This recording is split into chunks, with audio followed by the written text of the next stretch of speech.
तपाईहरुलाई त्यो देखेर केटाहरुलाई अलि सिरिङ हुन्छ त हामीलाई त घिन लाग्यो तिम्रो कस्तो छ मेरो त खतरा छ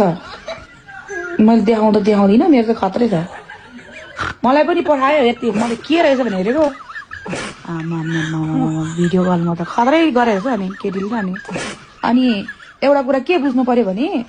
मान्छेले तिमीलाई के बुझ्यो तिम्रो अनुहार चाहिँ राम्रो छ हेर अनि तिम्रो त्यो भित्र भएको इन्जिनहरु चाहिँ पुरै कुहिएछ के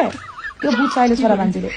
राम्रो केटीहरुको त इन्जिनै खराब हुँदो रहेछ भने बुझेछ अहिले के गरेको छैन लु म अब जे सिक होस् अब त जे परे नि परोस् भनेर झट्टै देखाइदिन्छ रोटी त हेर्दा त्यो केटी भर्खर 19-20 वर्ष केटी होला त्यो भित्रको सामान पुरै कुहिएको छ फेरि त्यो केटीलाई भन्न चाहन्छु त्यस्तो नगर नानी